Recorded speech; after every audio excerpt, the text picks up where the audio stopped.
Well, hello there. Welcome to the show. Sorry, forgot to shave again. It is Pro Synth Network Show, episode 306. Welcome along. We are completely live. It's just gone 7 p.m. here in the UK and probably just gone whatever hour it is in your neck of the woods. Wherever you're from, welcome. Thank you for joining us. We really appreciate you popping along and spending a couple of hours with us to kick off this Valentine's Day weekend. Of course, it's Valentine's Day tomorrow. So we expect you to go off and treat the lady in your life or the gentleman in your life or the person, the significant other in your life to something nice tomorrow. Whether that's a human being or a synthesizer, we don't mind. But as long as you treat them well, that's all we care about. We've got some great guests for you coming up very, very shortly. We'll introduce those. But before we do, let's get the boring housekeeping stuff out of the way. If you haven't already, do give us a subscribe. If you're one of the many people that have been rapidly joining over the last few weeks, it's so lovely to see the numbers just tick over on a daily basis. If you're one of those people that have joined us and maybe this is your first live show, welcome, and I hope you're not disappointed and that you join in, and we'll tell you how to join in just a moment. But if you are watching and you haven't subscribed, if you wouldn't mind just clicking that button, it really does help us. It doesn't cost you a penny. You don't have to turn the notifications on if you don't want to be troubled by it, but you can do, and that's the best way to not miss anything. So if you hit the subscribe button, then hit all notifications, or the notification choice that you prefer to use. That would be fantastic. If you like the show, give us a thumbs up. Apparently it works better for us if you give us a thumbs up during the live show. But of course, if you're watching on catch up, then do it then. If you don't like the show, give us a thumbs down. That's absolutely fine. We don't mind. It's engagement and we like to know if we're not doing things well. So do tell us. And leave comments. You can leave comments in the YouTube chat. If you're watching on the live stream, you can also leave them on Facebook if you're watching live over there underneath the video. And of course in Twitch as well. There are 3 streaming destinations. So please do leave us comments throughout the show. We will attempt to address them as much as we can. And if you're watching on catch up, then do leave your comments under the video as well. Because we love reading those and it does warm the cockles of our hearts to see so many people enjoying the show. And if you know somebody who doesn't watch the show, who you think might like it, then do share the link around and tell people, spread the word, because it doesn't cost you anything to come and sit and watch 4 or 5 or 6 old geezers talking about synthesizers and stuff for a couple of hours on a Friday night. We are a completely community-focused, community-funded channel. It doesn't come cheap, I'm afraid. And so we request, we don't demand, but if you want to make a donation to help us keep on air and pay all of the bills, because they are quite significant, you can do so in a number of ways. One of the best ways, I think, is through Patreon. ProSynthNetwork.com/Patreon. Pop over there and you can subscribe to our channel for a minimum, I think it's $2. And you can subscribe for as long as you like or as little as you like. If you just want to come in for a few weeks to grab some of the freebies, then that's absolutely fine. If you want to stay and just continue supporting, then you can set up a regular payment and cancel at any time. We don't demand that you stay on for the duration. So you can do that. And what do you get in return? Well, apart from the warm fuzzy feeling of supporting this channel, you also get loads of free stuff. And there's a brand new thing that's literally come out about 7 minutes ago on the Patreon page. If you are a Patreon subscriber, you should have received some sort of notification. But if you haven't, go over there, have a look. We'll tell you what it is a little bit later on because it's kind of relevant to what we're doing here tonight. So you can do that. Patreon is a great way of supporting the channel, and you get some really cool stuff. You get free presets, free samples, you get exclusive video content, ad-free video content, a whole bunch of things in there. And of course, you help support the channel. You can also become a YouTube channel member. So there should be something, if you're watching on YouTube, it should be something around there somewhere that says join the member channel, and you get exactly the same content as if you would if you were on Patreon. So you get all the free stuff, the links to the downloads for all the content, the video stuff, it's all there. So whichever you prefer to subscribe to, either way, we really, really appreciate you doing that, because it does help to pay all the bills for us to bring you a show week after week after week. and pay the fees of the extortionate fees that guests demand when they come on this show. Did I say, don't tell our guests that we pay? Anyway, you can do that. That would be a fantastic way of supporting us. And the third and final way that you can support us is you can buy merchandise, branded merchandise with our logos on, with all sorts of silly things on, all types of clothing and accoutrement, whether it's drinks bottles, placemats, bikinis, handkerchiefs, all sorts of different things you can buy with the ProSynth Network logo on. You can wear it out and about, although this is not kind of the weather for wearing those. We do jackets, by the way. So if you want to wear a jacket or a hat, a beanie hat or a baseball cap, we do those as well. So go and fill your boots if you want to and spread the word that way. We love going to shows and seeing these people just walking around with our stuff on. It's fantastic. You can also join in with us over at our Discord channel, prosynthnetwork.com/Discord, where you can interact with other audience members, and I pop in there every now and then. Andrew does as well. Kent's a bit of a Luddite. He doesn't really do Discord. But yeah, we're all in there sort of chipping in as and when. So it's a great place to hang out. And we've got loads of channels so you can drill down into specifics and not have to wade through loads of stuff to get to the things you want to see. And of course, we are across all the social networks, or most of the decent ones anyway. YouTube, which you're probably watching us on, Facebook, Blue Sky, Twitch, Instagram, Threads, and we are still on TikTok. I haven't taken that down yet. Every time I say it, I think I'll do that tomorrow, and I never do. So we are on there. Maybe we should do some crazy little dance videos and start a trend. That's what the kids do on TikTok, isn't it? So my kids tell me. Although my kids aren't kids anymore, so what would they know? Anyway, we mostly hang out on Facebook. So if you want to do that, that's where you'll find us. If you have a question or a comment that you'd like us to read out to any member of the panel, whether it's our guests or the regular hosts, then preface your comment, your question, with a big capital Q. That way we can pick it out and drop it into the question bucket, and we'll go and pull those out as and when during the show. We'll stick them in there. So I think that is all of the doodah whatsits. What do we call them? Oh yeah, housekeeping. That's it. So thank you for your patience. Let's crack on with the show. Loads of people watching, loads of people in the chat. Can I just first of all give a big shout out to I think he's our lone moderator in there at the moment. We do have 2 or 3 people that come in and out, but Steve Elbows is our guy. He's the one that's going to be looking after the chat rooms, and as long as you behave nicely, you'll probably not know he's here until he posts links to the things that we're talking about in the chat. So if you want to jump to something, whether you're watching on catch up or watching live, Steve will post the links to the things that we're talking about in there so that you can go and investigate later on. He's already doing stuff in there with the links that I've been mentioning already. So big hi to Steve, big thanks to Steve. And Andy Brooks is on an extended hiatus. Andy Synth Addict is, I think it's early in his day at the moment, and he's busy. So those guys do drop in every now and again. And well done. Thank you very much. We appreciate your help and support. Right. Okay. So we have some guests. We'll come to them very shortly. But first of all, let's bring in our esteemed panel. We've got no Jason this week because he's very busy this weekend. So no Jason Jervis. But don't forget, you can go and watch him this Sunday at 10 p.m. on the Get Jervis channel. The link is in the description below the video.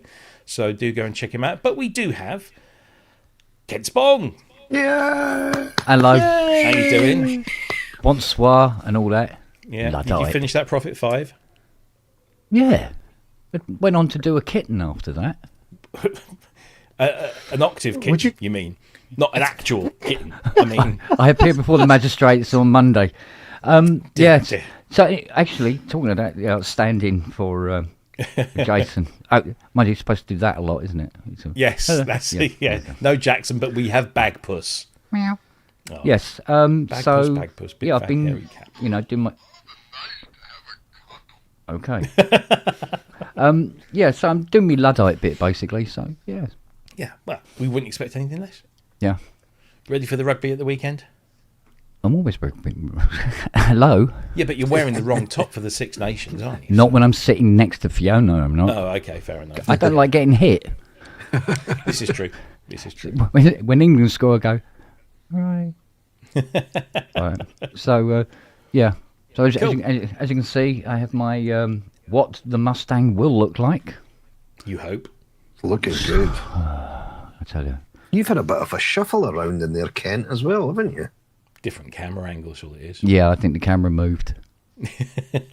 That's all that is. We'll fix that later. We'll It's fix easier it in than post. decorating. Anyway, good to see you, my friend. Although I've seen you quite a bit today, but always good to see you. So welcome along. The dulcet Scottish tones coming from the Highlands was our very own Scott McAuley of Scott McAuley Sounds, no less. How you doing, Scott? I'm good, okay then. How is everyone? Is everyone doing well? Yes, indeed. You're wearing a top that betrays the weather.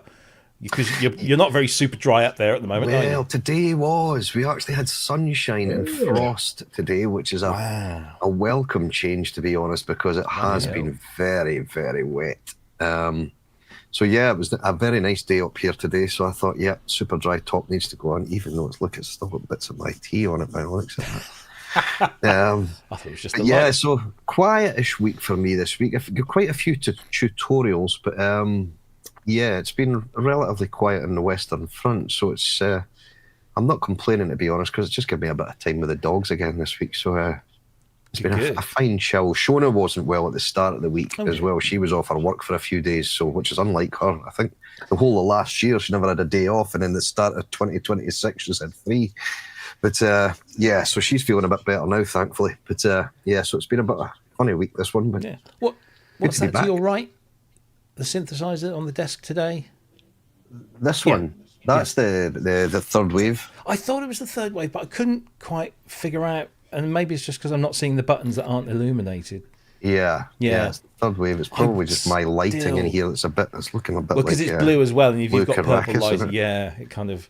But I still so want one of those. Oh, it's lovely. Absolutely lovely. I mean, every time I see and hear it, I think I need that in my life. Yeah, it's the quality of the audio you get from it as well is just... Yeah. It's something to do with the DC coupling. They've done something which they've done in the Prophet 12 as well, sequential done in the Prophet 12. And apparently when the DC couple something, it stops, if synths are not standard AC coupled, I think, it's you lose a little bit of low end and a little bit of the clarity in the top, but if the DC couple them, it just opens all that up, and the low end and the top end in that third wave, it's crazy. I was watching our friend Anthony Marinelli play it at NAMM. They were filming him. And it's great when you hear somebody who's a competent player play an incredible synth like that. And every time I see Bob Coover at a show, he's like, "Have you bought yours yet?" I said, "No, it's still on my list. You ain't cheap." But I will have one in my life soon. The only thing is it needs an editor, librarian, right? Steve Elbows. Yeah, come on, pull your finger out. Indeed. Anyway, good to see you, mate. As always, I've just realised I've left a comment on the screen there, which I need to get rid of. Where are we? There it is. Get that off. So there we go. That's Scott McAuley. Who else have we got? We've got Andrew Longhurst. Good evening, sir. How are you? Hello. There you are. Hello. How are you?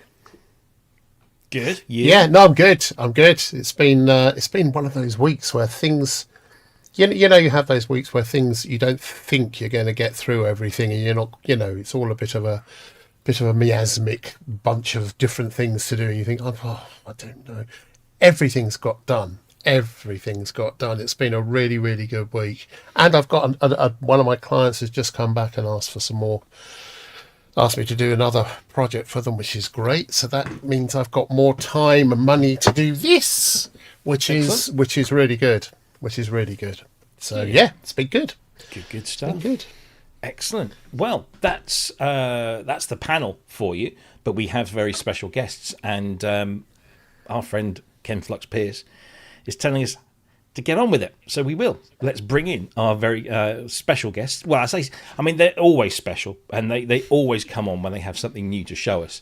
And so we're super excited for them to come on this week. From Cherry Audio, we have Dan Goldstein and Mal Meehan. Welcome, gentlemen. How are you all? Good. Oh, good, yes. Very let's good go week. to the boss first, because you've got to suck up to the boss. How are you doing, Dan? Are you well? I was, and then I kind of got the impression that I might not be special. Oh no, you're absolutely special. You're one of the most special people. Oh gosh! Oh, Just got to look behind you. Yeah, you're wearing one of our T-shirts. I mean, and I'm wearing one of yours, so it's all good. Yeah. No, we're doing great. It's been a great week. Good. It's a great week. Excellent stuff. How's the weather in Vegas? It's been around 75 degrees Fahrenheit, which is a lovely, shut up. lovely day. But it's getting down to like 65, 68, so it's how cooling tragic. off a little bit. Oh, bless you. February in Las Vegas is like the best month of them all, and I bet. I hate to say that to you, but it's true. Oh well, never mind. Listen, congratulations first of all on the new release. We'll come back to you in just a moment and get you to tell us all about it, because you've got one of the inspirations right next to you, as you always do, which is great to see. But let's also go over to he's your Englishman in New York, except he's not in New York. I can't remember exactly where you are, but I'm in Delaware. Delaware, there you go. Of course you are. Welcome. How are Thank you? you. Nice shirt. Well, I just want to say, it's minus 17. It's been minus 17 Fahrenheit here. I bet. Wow. That is minus 22 Celsius. That's crazy. That country really can't make up its mind. Can't. No. No. So. Do you regret not moving somewhere warmer there, or did you? Well, have we specific moved reasons? south because Delaware, where we are in southern Delaware, it's 8 degrees warmer than New York. Yeah. I So suppose. can you imagine what it's? I mean, 18 people died in New York last week. I know, it's crazy. Wow. Wow. Bonkers. Wow. Anyway, It's unbelievable. let's move on to cheerful stuff. Oh, yeah. Are you well? I am. Yeah. Good. Excellent stuff. Have you been? I suppose you've been busy as anything leading up to this release. Yeah. I've been very busy, but I'm in between projects now, which is nice. So Good. Excellent stuff. Well, listen, it's great to have you and Dan on the show once again. Also, need to give a big shout out to Robert St. John, who does all of the kind of the background stuff. Robert actually donated 5 YouTube memberships. So whoever received one of those, I hope you enjoy it and make use of it. But thank you very much indeed, Robert. That was very gracious of you. Talking of donations, Scott McAuley sounds, thank you very much indeed. Buy a drink for Mr. Elbow, save him feeling so lonely. I don't know if Steve drinks, but I'm sure he can buy some fizzy pop if he doesn't. Andrew Longhurst, thank you very much for your show amount fund. You can't spell cake, which is quite unlike you. But thank you very much, gentlemen, for your donations. Who's this guy? James Dyson? Never heard of him. Thank you for the cake alert. Yeah. Cake alert. Who? By the way, if you haven't tuned in to James Dyson's channel, he basically streams at least once a night with either some crazy piece of hardware. He's been doing the Solar 42 just recently, and I only tuned in because I thought it was level 42. I was quite disappointed, to be frank. There was no slapping of basses, but there was an incredible session of James discovering this absolutely bonkers instrument that isn't cheap. So you're paying him well, I must say. Either that or he's got an extended credit line. But either way, it's always good fun. And of course, James Dyson is one of the sound design team that works for Cherry Audio and does some amazing sounds and always has an extra bank that goes on sale at the same time as the instrument. We'll talk about that a little bit later on. But welcome, James, sir. It is great to have you around. We've got some questions, but I'll leave those a little bit later because some of these, we've got some news about one of the questions, and we'll talk about that a little bit later on. So I will bring those questions in. Don't forget, if you want to ask a question, do put a question mark at the end. Please, use your grammar, because that also helps us pick it out, but put a big capital Q in front of it so that we can see it, and then just drop it into the appropriate bucket and we will get on with it. But that's enough talking, because I don't want to upset Ken, who did a great stream the other night, by the way. If you're into or looking at the Leviasynth, then he did a really nice live stream about all sorts of wonderful things that synthesizer can do. But we are here to talk about another synthesizer, another instrument from the stables known as Cherry Audio. Let's just big it up with, let's big it up with the promo.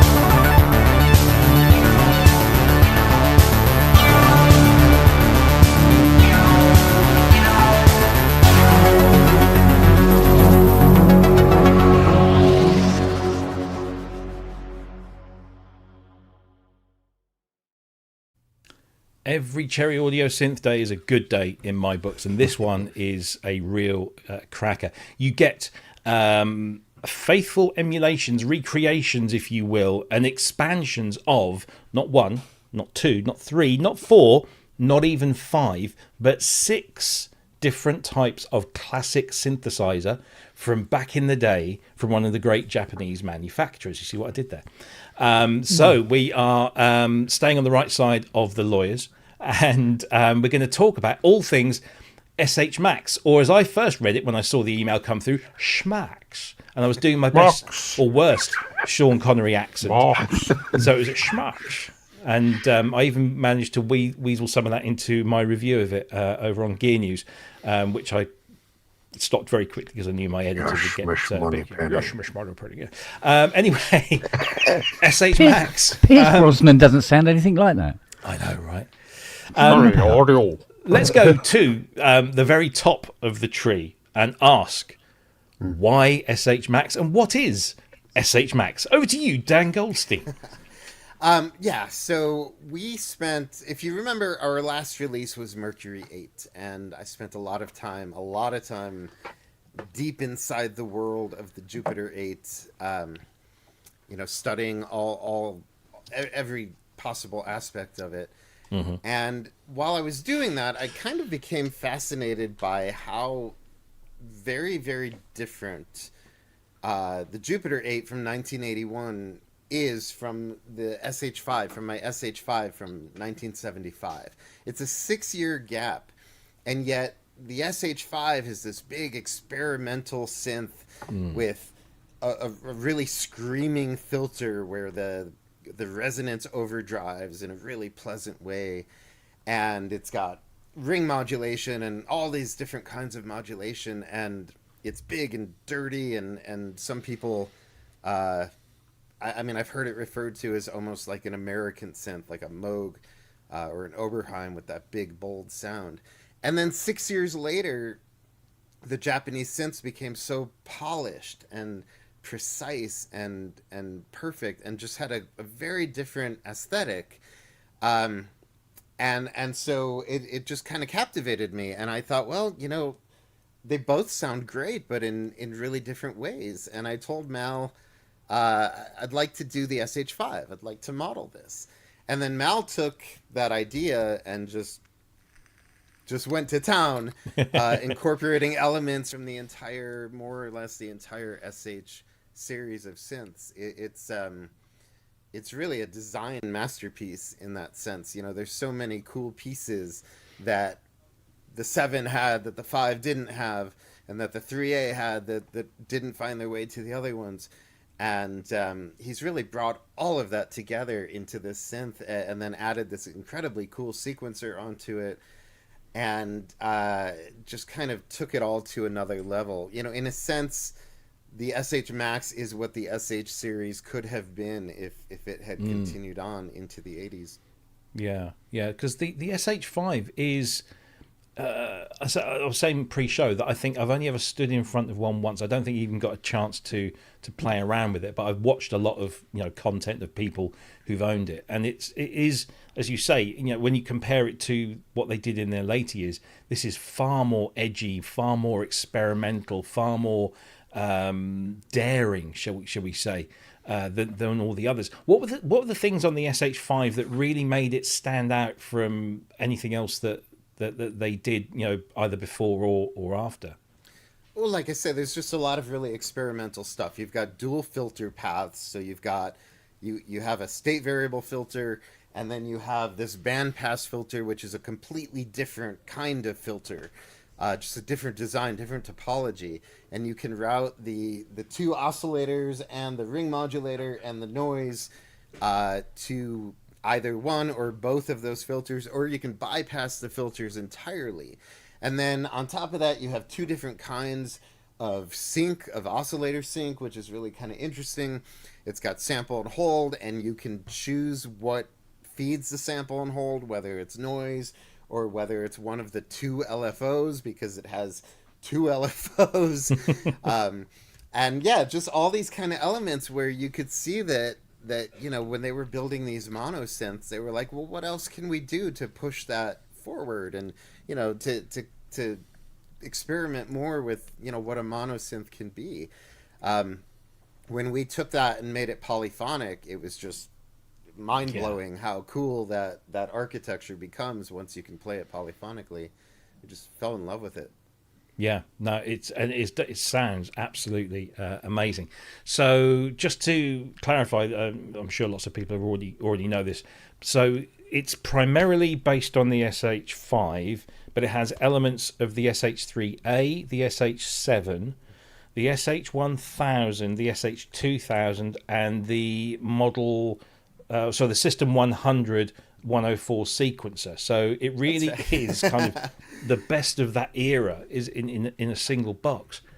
Mal, I'm going to come to you now. You've got 6 different influences there, 6 different instruments. How did you go about shoehorning all of that into what is, I'm looking at it right now, it's a very simple, straightforward design, but it can't have been that easy to kind of get everything into an easy format, no? So my thing is, which is quite funny, is that I've owned a 1000, I've owned a 2000, which I got from Richard. I've owned a 3A, and for a very short time when I lived in Ireland, I had a 7, but I never owned a 5. Oh. Right? So, Dan says he's modeling the 5.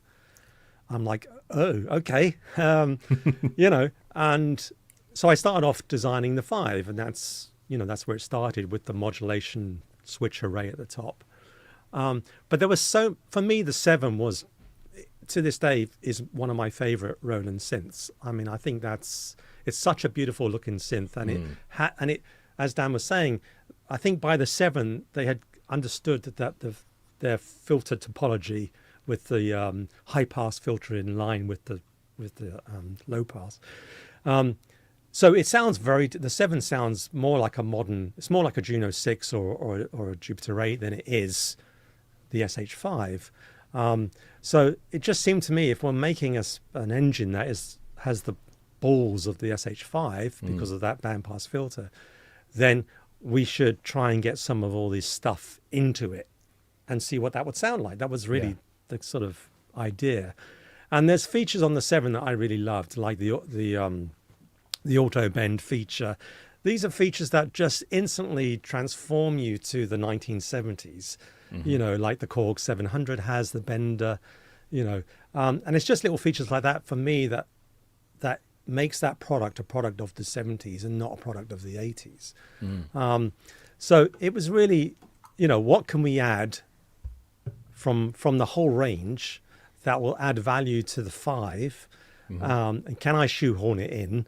Yeah. And really what I wanted to do, in the back of my mind, I had the 200-in-1 electronic setup from Tandy's. Do you remember that? Yes. Oh, yeah. Yeah. That was the kind of visual in my head, all these sort of panel boxes, and it just seemed like the right thing to do, to try and make this a sort of, the 5 is kind of like a semi-modular synthesizer. It just has a switch array.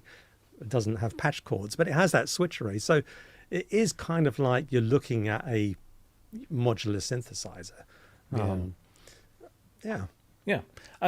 So what parts of the 1000 and 2000 have we got in this? Well, it's the the 2000 has, when I first started designing this, I didn't want any menus at all. So the original touch effects system was hardwired. So it felt like the original 2000. So it had the sort of growl and the wow, all those sort of features that those original synths had. So that was really the idea. Let's have a hardwired touch, after touch system. And of course, as it grew, we made those a menu-driven system, so you can assign anything to those systems. The 1000 is not really, it's more the 3A and the 7, because they have the divide down extra oscillator in the 7, which came from the 3, and I really wanted to put that in because that gives you, the 5 footages that you can mix the waveforms, and it's kind of additive synthesis. Is not really additive, but it's kind of, and of course on the 3A you could assign the waveform per footage, which they did away with on the 7. So that was really an interesting feature, and it gives you this great big extra depth to the sound, if you want that. So, and what came over from the 3A? That's Yeah. So on the 3A, it was the single oscillator, but rather than having an assignable waveform, you had the 5 blendable, mixable footages that you could then change the waveform per footage. Was there anything, and I'll open this to Dan or Mal, was there anything on this synth that you just couldn't fit in, or you disregarded because maybe it wasn't that useful or that good? Did you throw anything away, or was it just let's just add all of this stuff in? I think the one thing that Mal and I think we're both really interested in is that the 7 has its own kind of sync mode that is just really, really bizarre, and we already had the 2 sync modes from the SH5, and I don't even know how the 7. I looked at the schematic and I tried to figure it out. It would have been really nice to fit that in, but we just couldn't fit another sync mode into the interface. That's the one bit that we left out. Right. That I think would have been cool. Yeah, the SH7 sync, if you use it with the auto bend, it has this really beautiful singing. As the pitch bends, it sings through the harmonics, and I really wanted that. Yeah. But maybe in an update. That's what updates are for, aren't they? So obviously we've got you've carried on this tradition, which is a new tradition of the effects being these. Well, you've got loads of effects, but they can all be interchanged. The chains can be interchanged with, is it Mercury 8, Trident? Is there anything else that they can? So far, it's those 3. And this is obviously something you're keen on replicating. What about, and I'm going to ask this, I know we always seem to ask, I just wondered, the reason I wondered is because I was watching a video last night of somebody demonstrating the Expressive E Osmos, and the video was entitled Osmos and Third-Party Plugins, and there, of course, there was the Cherry Audio DCO 106, and I'd forgotten that I'd got an MPE in it, and I came back to this and think, oh, this would be great with it. Oh, it hasn't got it again. Is there any specific reason why you've entertained it in quite a few other synths, but not so much recently? Is there a specific reason for that, or are you looking to do that in the future? That's a good question.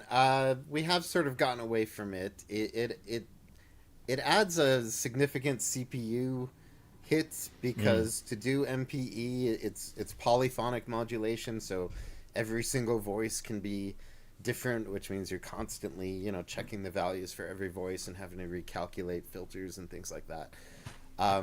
So there's kind of a CPU hit, and then our products have gotten just a lot more complex over time. They're just so feature rich, and ultimately the MPE community is still, it seems to be really small. Now, I have an Osmos. I love it. I think it's really cool. So, we have nothing against MPE. It doesn't, I don't know, it just hasn't really found its way into most of what we've been building lately. Sure. Maybe we'll come back to it. Yeah. Well, I think it depends on the synth. to be honest. You know, Yeah, if I'm going to design an MPE synth, I want to design it so that you can, you know, the XYZ has its own independent sound sources or modulation sources or what have you. I don't like the idea of just sort of bolting it into a, you know, an engine. Just for the sake of it. Yeah, I think. Yeah. I mean, I think Poly Aftertouch works great for that. I mean, I would. Yeah, if we get to a point where we're making our own instruments, you know, or you know, then that I would definitely make sure they were MPE. Yeah. You know, because you know. I asked the question because something always ends up in the chat, so I thought I'd just take it head on, you know, now and get it dealt with.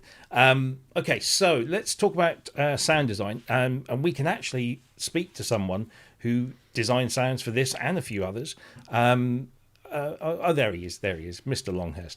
How did you find sound designing for this one? Because I know with I can't remember which one it was. It was one of the recent ones. You kind of struggled to start with, and then kind of had an epiphany, shall we say? And was this easy to get on with straight away, or did you have to sort of dig away until you had a blinding flash of light? I was talking to Mal about this earlier. It was a very interesting one. This, in that the one I had issues with initially was the Trident. I just couldn't quite wrap my head around it. Then I did, and I was fine. With this one, I think coming off the back of the Mercury, there were so many ways of making that work. There were so many modulation matrices and possibilities that when I got this, it doesn't have the same. This also has lots, but they're not on a menu. You actually have to search around for them on the front panel. So when I first got it, the first few days, we had some conversations, and I kind of went, really? Well, why haven't you?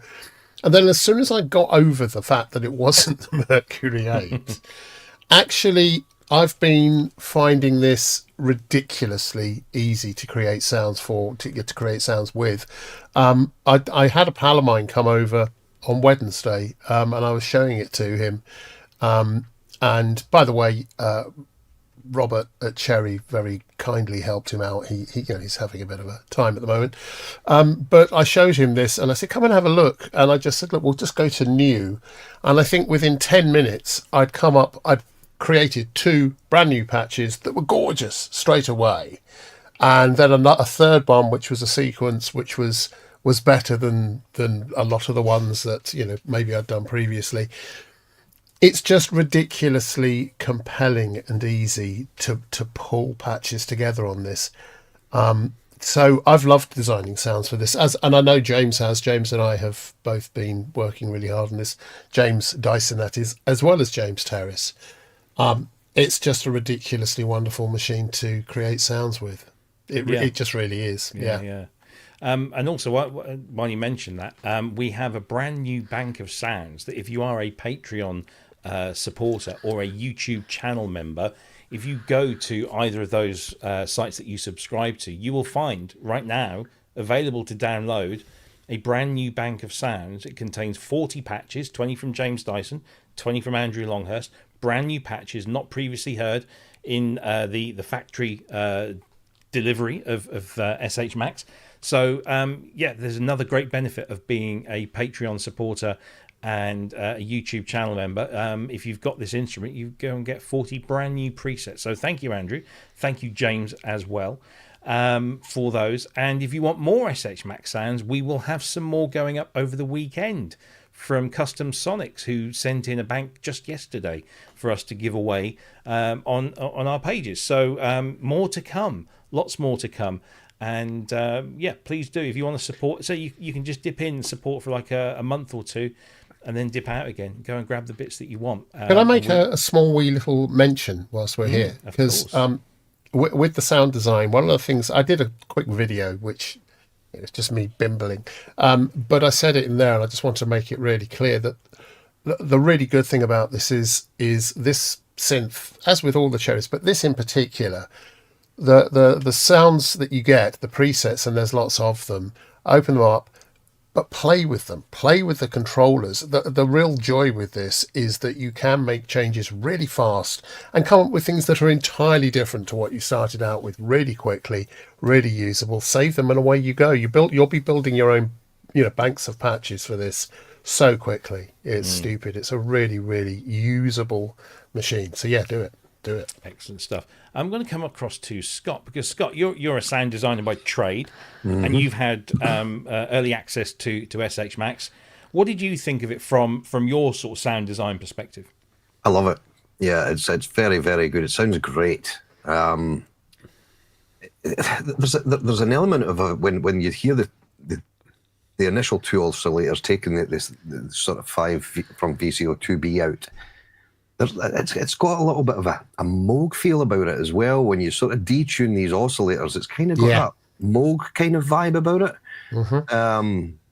But yeah, for pads and things like that, it's not just like I initially thought it was just going to be a mono synth, and then realized, oh, hang on, no. And you can, I think it goes up to 16 voices. Is it max 16 voice count that you can do? Yeah, and it does. It sounds absolutely lovely. Even without effects, it can sound lovely. And then you start adding the effects on, and it's just like, wow. Yeah, I love it. Absolutely love it. So much so that I'll probably throw in some sounds on the PSN for it as well. I'll probably get some done for this and the JP8. Or the Mercury 8, should I say. Slap me in the mouth. Lovely. It's a sound designer's dream, to be honest. The touch effect controls, the auto bend, I love all that. I just think it's great. I've not messed around with the sequencer yet. It's like a 4-lane sequencer, I think, is it? The motion. Yeah. So I've not messed around with that yet, so I will do. But it's a great bit of kit. Fantastic. I love the sequencer as well, because I do like polyrhythmic stuff, and the fact that you can just, it sounds great when you use it for that. And of course, you got all the added benefits that come with a 21st century synthesizer plugin, such as 16 voice polyphony. But you can still do monophonic, duophonic, unison, of course, stack all of that stuff up. Sorry to cut you off there, Rob. It does accept poly aftertouch, though, doesn't it? This? Yeah, absolutely. Yes, it does. Yeah. I thought that. Yeah, so it's not full MPE, but it does accept poly aftertouch, just in case anyone was confused by that one. Because I've been using my sequential form as just as the sort of, it's under my desk here, under my monitor, sorry. And I was pretty certain, I was getting poly aftertouch with this. But yeah, so it's just not full MPE, it's poly aftertouch. It does do. So absolutely. Just to clarify. I want to go back to like where Dan started, really, with this difference between this era of the SH synths and the following era that came in the 80s, with the JPs and the Junos and all that kind of stuff. And I want to bring Kent in before he falls asleep and we lose him. I'm just looking at my copy, that's all. From a historical hardware perspective, internally, I mean, Dan's already said that that sonically and feature-wise, they were quite different machines, different eras, different things. In terms of the internals, what's going on in these that make them so different? And do you get many of the SHs in for repair? Are they still? Oh God, I've had them all. I've had them all. Yeah, they've all been through my gaff. As the resident proctologist synthesizer guy in the group, Yeah, I mean, when you start with the SH1000, you sort of like work your way through the series as it went on. You do get this vibe of what Roland were doing. They were using a certain set of component technologies that was available at the time, and they're going, oh, but if we put this here, we might be able to get the point at that, and that would be different. We'd do this and do that. And like most, individual component-based synths, you got a lot of welly with them, basically. They're big, powerful machines. They're a nightmare to take apart and put back together, come to think of it. But yeah, so like you say, with the use of individual FETs and transistors and stuff like that, the circuits. You know, you get a vibe that there was a path through them all, and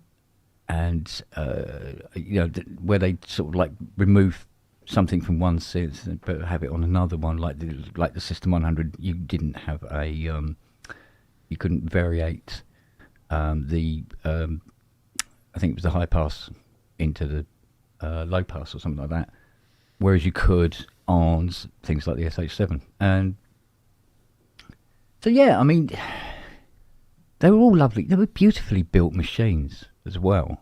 You know, like all the Rolands, very robust machines. And they had something about them, didn't they? Because round about the time when we were young things, you used to see these. You used to get these fold-out AA4 brochures, which showed you the panel and had all the signs going down saying this is what this does, this is what this does.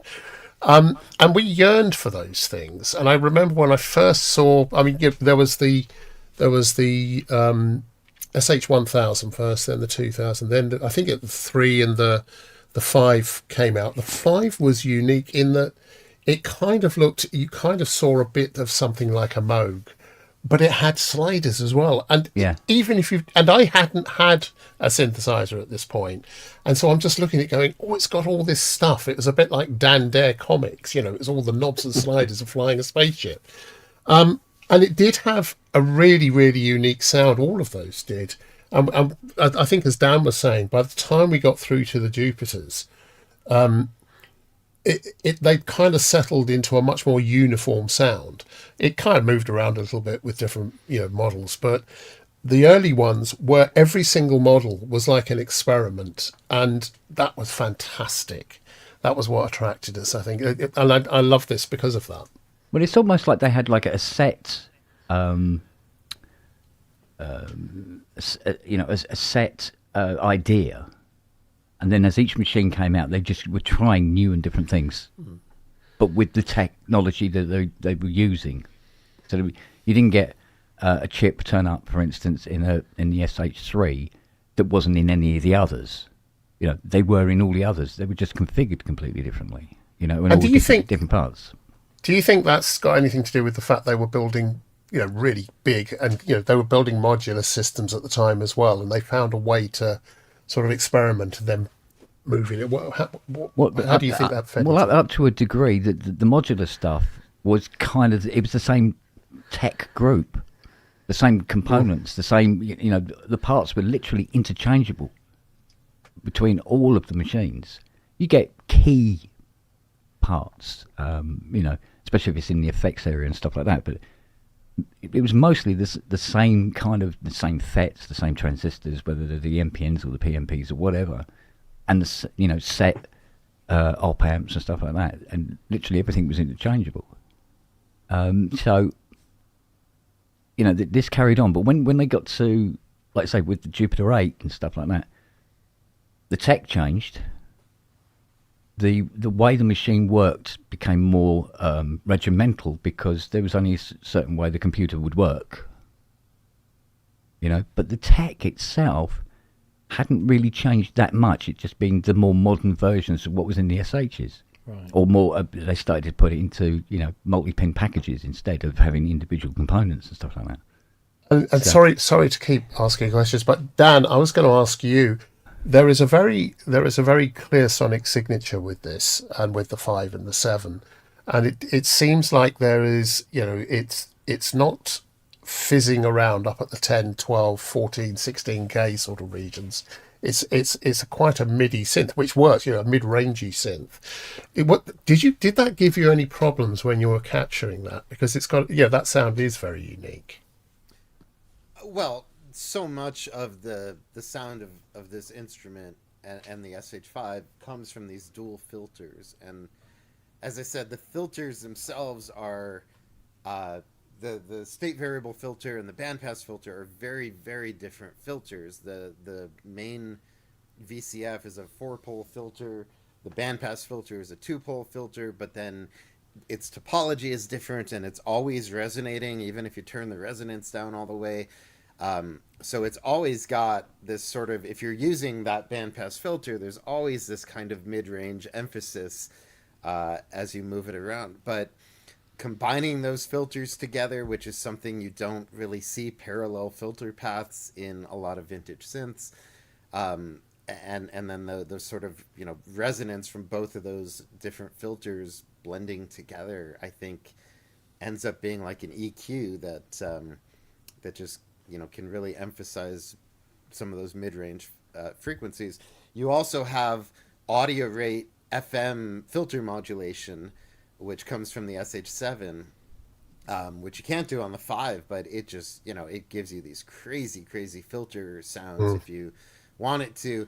And then I think it's really tempting to blend in the ring modulator in a lot of sounds, and that ring modulator is sort of high pass filtered so that that's kind of in, you know, in a certain range, and it's just, you know, it's just the character of this synth. Absolutely. Yeah, absolutely indeed. Getting a lot of people in the chat asking for turn Dan's mic up. I've got it at full level here. I don't know if you can give us a bit more gain, Dan. I'll see if I can. Yeah. Cool. Whilst we do that, let's bring in some of the questions that we've had flood in. First of all, just want to say a big thank you to Clement Kotar for your donation through the super stickers. Thank you very much indeed. Much appreciated. What else have we got? Oh, we had Australian Steve Smith. G'day, son. G'day, Thank you very mate. much indeed. That's Up the Aussies. Yeah, indeed. Thank you very much for your donation. Much appreciated. JD Crouch in the chat is saying, who else is playing I Spy the Racks behind Dan? What's not been done yet? Yeah, we should do that. Maybe we'll Cherry take a audio, the screenshot. wallpaper. Yeah. You never know. Yeah. There's there's a lot in our collection that's not directly behind me. Let's see, what else have we got here? Right. This one's kind of got answers in the chat, but Monmouth115 was asking, I have a great Cherry library. Any thought or chance of doing an a la carte package of 2 or 3 synths for those of us who don't have the whole Cherry synth catalogue? And Robert came back straight away pretty much and said, yes, of course, we actually have our build your own bundles on special sale right now. 3 synths for 99 or 6 for 149.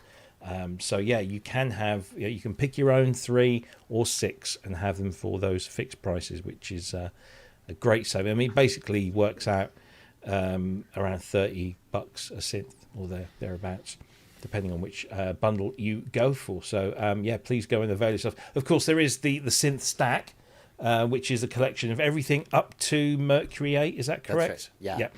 And SH Max will eventually work its way into that later in the year. But if you buy that, I think you'll get SH Max probably at a reduced rate, or you get the more you buy, the cheaper things become, which is always a great feature of Cherry Audio stuff. Let's see, what else have we got? Nick was asking, tell me someone's done the arpeggio from Save a Prayer on this, as with the effects chain and an accurate SH2 model, it would be flawless. Well, the SH2 doesn't feature in this, but was the SH2 very related to any of these synths in here? No. Yeah. No. But that would be very doable. Oh yeah. Yeah, I'm sure you Well, probably yeah. close. Yeah. I mean, Oh, yeah. here's the thing, right? I think I told a few people this last week. I only discovered last week or so that famous opening riff to Save a Prayer wasn't a Jupiter 8. It was Same an with me. SH2. I always thought it was the Jupiter 8 as well. Yeah, because everyone says so. Because I guess it's because Nick thought so. played It's on because stage. of the videos. Yeah. He was using the Jupiter 8 on top of the Pop, so I think that's Yeah. the one he's using, but he's rented it off Tiny. Exactly. So it's an SH2 with a CSQ 100 sequencer. And again, I thought no, because I was so, it had been so pummeled into me that it was a Jupiter 8. So I went on a bit of research during my day job. And I thought, let's go into this. I actually found a video of Nick Rhodes saying that. So it comes from the horse's mouth. And then somebody actually did a recreation video with an SH2 and a CSQ 100. and at the end of the song that riff comes back into the mix, but it's all a bit sloppy and a bit wavy and stuff. That's this wonderful portamento feature on the CSQ100 sequencer, and it wasn't anything to do with the synth. It was on the. I was just like mind blown. I've forgotten you it still did that. every day is Yeah. a school day. So but I'm sure you can get close in there. If somebody wants to give that a go and send the patch in, we gladly stick it in one of our packs. we have a patch on Mercury 8. Indeed, Yeah. yes. We do. You're just perpetuating the lie, though. Well, you know, I do love these things. I still this is one of my favourite things is learning about the instruments that we actually used on the records, not the ones that people thought. Like Harold Faltermeyer appeared on Top of the Pops playing Axel F with a Fairlight. I mean, no Fairlights were troubled in the making of that record, but of course people see them on a popular show and they think that's it. That's got to be the one. Or that band where they were playing chords on a Transcendent 2000. Yeah, or chords on an SH101. Vince Clarke when doing a Yazoo thing, and Freeze. Do you remember Freeze? IOU. He would stand there playing chords on his SH101. Kid Rock singing at the Super Bowl. Well, there's that too. Oh, a little bit of politics, a little bit of relevance. There was what was the other one that was a famously incorrect one? There's loads, but there was the Queen, the string section on One Vision, because in the video, which do you remember when they did that video, there was a single version, but there was an extended version. It was like a mini documentary about the making, and Brian May is sat at the control desk with a DX7 playing that and everyone's going, oh, those strings are DX7. And I'm this, that's never a DX7, not in a million years. What nobody spotted, or certainly nobody that I knew spotted, was that at the back of the control room was a Kurzweil K250, and it was MIDI'd up. MIDI to it. And as soon as I saw that, I went to the Kurzweil library. There was that sound, exactly that sound. So I love those little investigations that lead you down a path. Anyway, so if somebody wants to try and recreate that. I would like to say about sound design, though, that so our lead sound designer, James Terrace, he's at home right now recovering from surgery that he had this week. But SH Max comes with over 300 presets, and 260 something of them were done by James, and the other 50 something of them were done by Andrew. And James asked me specifically to mention to Andrew how much we appreciate having him do that. Don't do that. It's the first time that we've had, the preset library that's just James Terrace and Andrew working together. So thank you, Andrew. Thanks so much for being You're very welcome. Just Go and try it. It's a lovely thing. You'll see why it's so easy to design sound for it. Really. Let's see, we've got some other questions in the chat. Here's another one from Nick Howes. Have the Cherry Audio team ever considered a Legoized system where you can use the filter from one synth on the oscillator of another, almost like a drop and swap option, maybe in a Matrix 12 style host? Well, isn't that what voltage modular is? That's what we started out doing. That was the very Cherry first thing. Audio 8.5 years ago started out with our big modular synthesizer, which is still quite active today and has literally thousands and thousands of different modules available for it. And that's the fun of modular synthesis, isn't it? You take one kind of oscillator and one kind of filter and one kind of envelope generator, and you blend it all together and create whatever kind of sound you want. It's all there. And you have modules that are specifically removed from your shall we say keyboard synths. Do you plan on putting? Yeah, do you plan on putting anything from the SH Max into voltage module, or is that? Well, I think if we were to do that, I think Mal would probably pass out and hurt himself. So, no, we have so much. We just have so much. I don't planned. do 2D. Oh well, time I can't for think a voltage in 2D. modular update then. But people can actually create their own stuff, can't they? Oh, There's like an SDK There's a whole for it. development environment. People can Yeah. program anything Yeah. they want for Voltage There you Modular. go. And they have. Voltage modular. That's all you need. Let's see, what else have we got? What I missed was Nick's follow-up, which says, realise many modules can always do, but see, have largely nailed it. Whole new UI paradigm, he thinks, is possible. But we don't want to kill Mal just yet. We need him around a little bit longer. Thank you very much to Sean, the Breathalyzer. Go and check out Sean's channel at the Breathalyzer. He's a big proponent of wind instruments, and of course he's been blowing his Dio synth, and that's not a euphemism. He was hoping for a C8 Max expander, matrix expander. But you never know, that might be down the line. But thank you for your wonderful donation. It's much appreciated. It's also, I mean, we've talked about James Terrace and me. I mean, I know I'm the eye candy, but don't forget James Dyson has done this bank, and it's excellent. Yes. And he's also done, he's done 20 of the presets that are available in Patreon, and you're going to be able to get access to. James is a really good designer, and his stuff is always worth getting if you can. Yeah. Fantastic. He's a really good guy. And every sound designer brings their own something to the presets that they do. It's always phenomenal to see. Someone can work with the instrument for a month and come up with hundreds of presets, and someone else can play with it for 2 days and come up with something wildly divergent. We love that. Excellent. And also, we had a comment here from Iamic Khan 64. These PSM presets will probably become an EP this weekend. Well, please share that with us, and we'll play some of it on the show. We'd love to hear if you're using any of these PSN banks for any of the synthesizers that we've provided them for, the decent sampler instruments as well. If you've made anything with that stuff, do share it with us and let us know. We can play it on the show. We'd love to hear it. So please do send that in if you do something like that. We've got a couple of others I want to bring in. Micro Indie, greetings from Norwich, greetings from my home city. Well done. Will you be at Synth East next week? Because we'll have a stand there, myself and Peter James Stephen. We're bringing some old Roland gear. We're going to have a JX10, we're going to have a Juno 6, a Juno 106, and we're going to have, obviously not Roland, but we're going to have the Osprey drum synthesizer there on display and to be heard as well. And hopefully an ARP Tonus 2600. You said JX10 and I thought, God, that's fairly recent, isn't it? In this realm. All this modern stuff. I know, right? We have a technical question. We have a technical question, right? Okay, so this is from Ken. I wouldn't expect anything less from Ken. What goes into the DSP differences of, say, the SH filter versus the Mercury 8?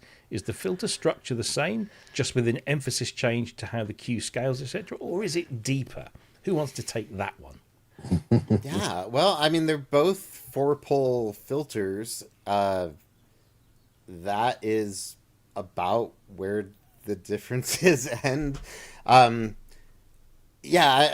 it's not really about DSP.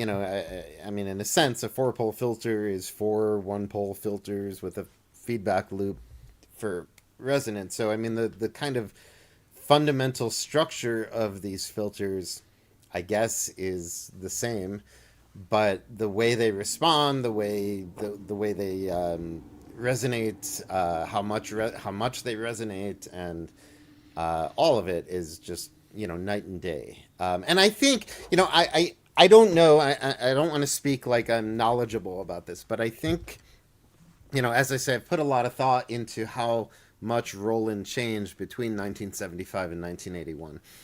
And I suspect a lot of it had to do with the Prophet 5 in 1977 and the introduction of polyphony. And I think that the Roland mindset became, these monosynths, when he played a note, it was big and loud and filled up the frequency spectrum. But on a polysynth, you can't quite do that, because when you play multiple notes, if the individual notes are too loud, then everything will clip, everything will distort. Yeah. So it became, I suspect, sort of a mission to make it so that you could play 8 notes on a Jupiter 8 and not have anything overdriven. And then once you're doing that, well, you don't want the filter to be this big distorting overdriven thing, or else if you play 8 of them, it might not sound good. So I think it just kind of changed the way they approached their circuit design. I think they tamed things back. The Jupiter 8 filter resonance in particular is so different. It's really, really limited. It doesn't self-oscillate. It doesn't scream in the way something like the SH5 or a Mini Moog does. Instead, it's a very, very tasteful, when you crank it all the way up, it's a really nice peak without getting out of control. And I think that there was a lot of restraint in the way they started approaching things in the Junos and the Jupiters and the JXs and the MKSs and, you know, all of that, the polyphonic stuff that they built. And then there are things like ring modulation where, you know, maybe that doesn't make as much sense in a polyphonic instrument for the same reason. You know, if you're playing 8 notes and they're all 8 ring modulated, big noisy things full of, you know, all these different frequencies, then maybe it'll just become a mess when you play that polyphonically. So I think there was just a change in their thinking. But yeah, you put those filters side by side and they're night and day. And then, you know, and then again, the bandpass filter in the SH5 is a whole nother thing entirely. It's a wonderful filter. It sounds lovely, but it's just completely different. So in the SH5, we had essentially 4 different filters that we had to model: the low pass, band pass, and high pass of the VCF, and the separate bandpass filter, all very different, every one of them. Yeah. Cool. That was a really good explanation. Thank you for that. I always learn something on these shows. Do you know, actually, Yeah, go ahead. with that regard, you're right in that going from monophonic to polyphonic makes a huge difference. And you can hear that in some of the presets. There's some polyphonic pads there, or you know, polyphonic sounds that are using ring mod, are using the filters, and they start getting really gritty. But there's something rather lovely about that. There is something really nice about that. So yeah, don't be frightened of it. Play with it. Yeah, go for it.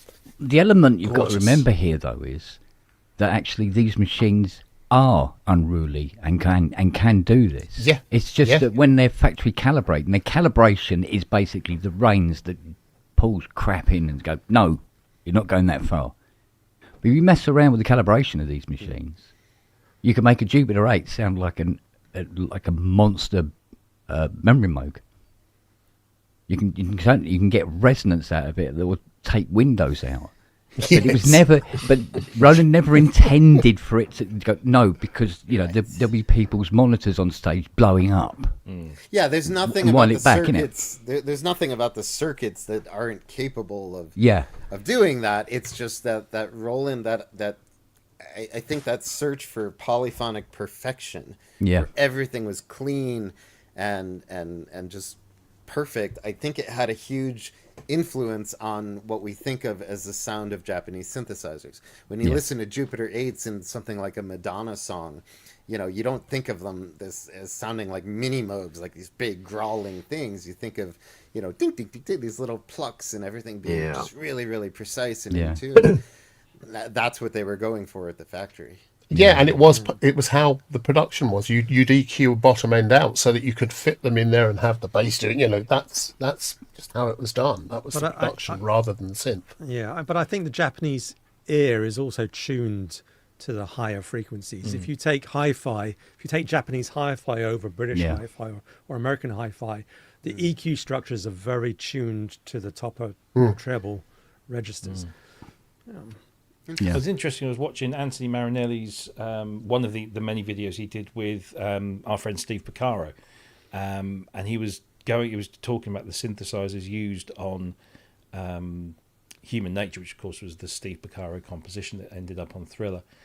And Anthony was quite surprised when Steve told him that the bass line was a Jupiter 8 and not the Mini Moog, which was there in the studio, but they just chose to use the Jupiter 8. And you know, it can, you know, they can do those things. But like you say, you've got to know how to use them. We've got some more questions if I can. Another one from Ayami Khan, 64. I didn't think to try this, but can MIDI, I'm sure that's supposed to be MIDI, be dragged into the sequencer in SH Max? Or can it go the other way as well? It goes the other way. It can't be dragged in.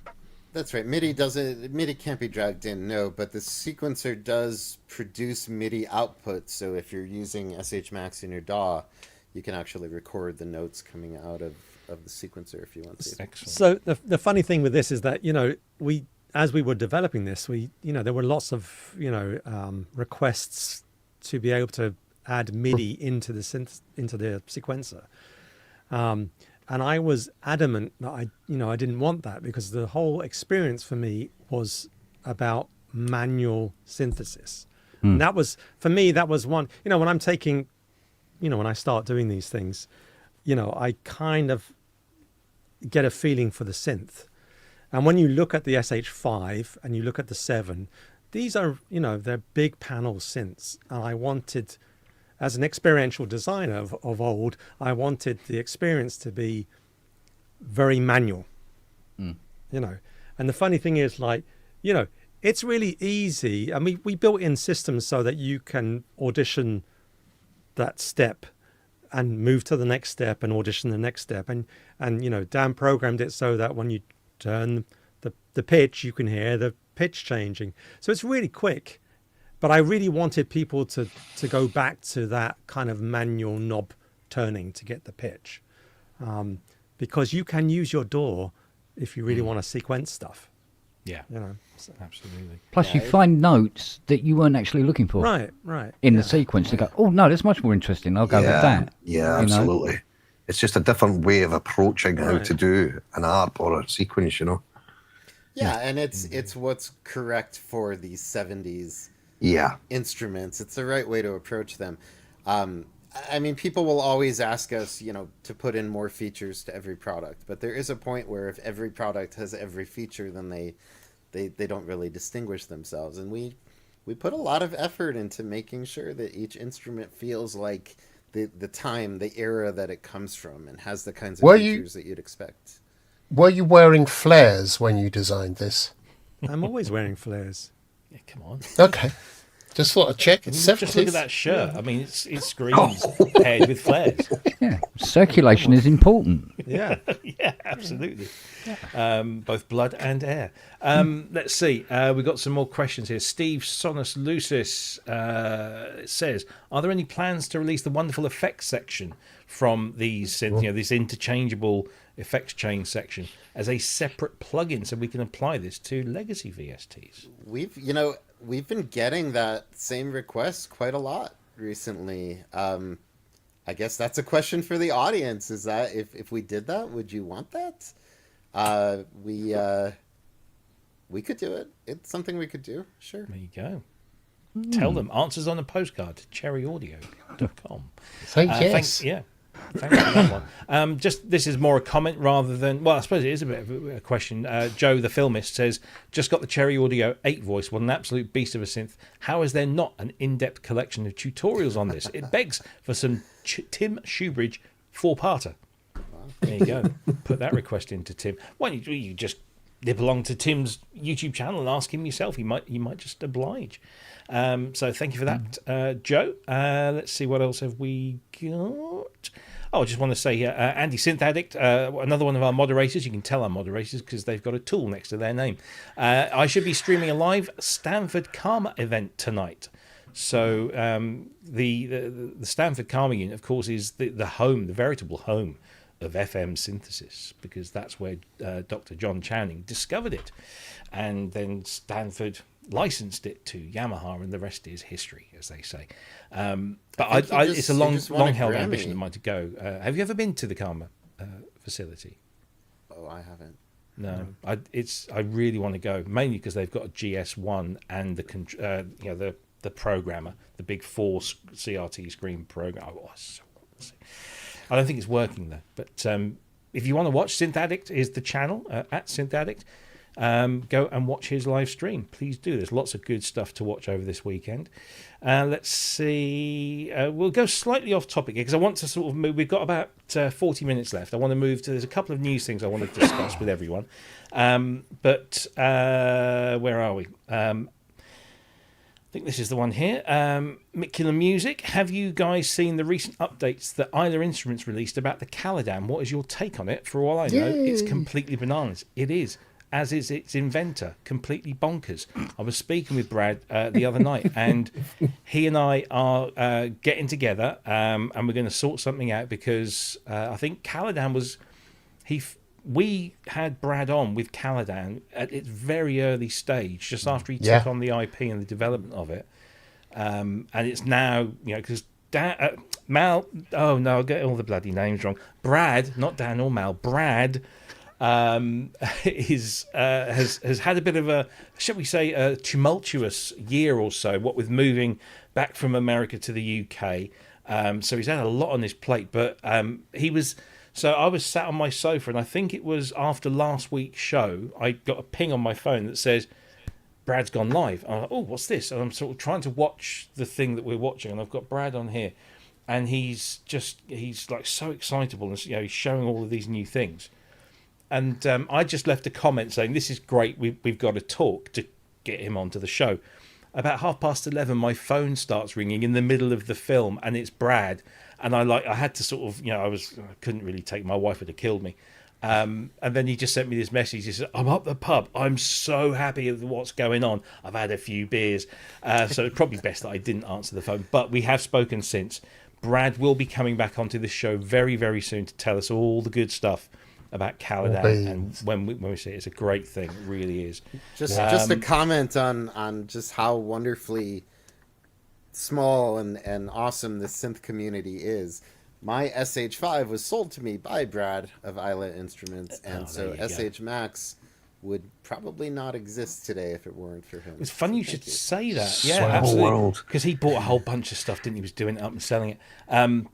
Well, you say it's a small world. When I last spoke to Brad a couple of nights ago, we were just pinging messages backwards and forwards, and I said, "Oh, we've got the Cherry Audio guys," and he says, "Yeah, I know. I'm speaking to Dan right now." So it's like, we're in and out of bed with each other all the time. So that's cool. So yes, Brad is going to be coming back. I love the guy. He's so infectiously enthusiastic and happy and funny, and he's just great. So yeah, we can't wait to get him back on and do that. Andrew, question for you, sir. What were the first two patches you created for SH Max? Do you remember what they were? Yes, I do. They were, in fact, someone asked this.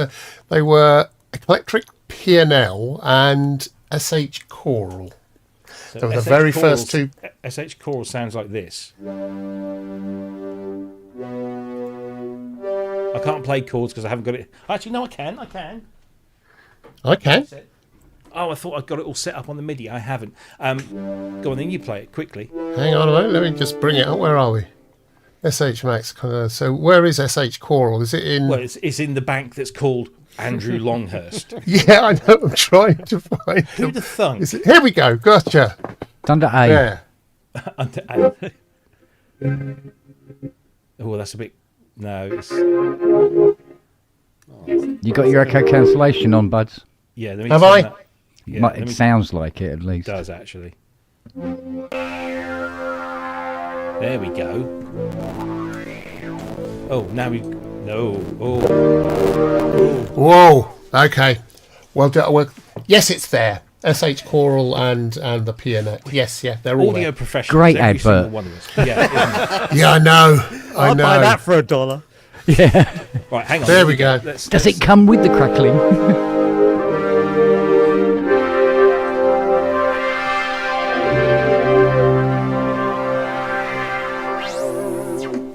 Yeah.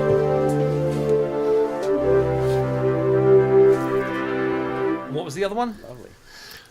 Oh, some piano. Eclectric piano.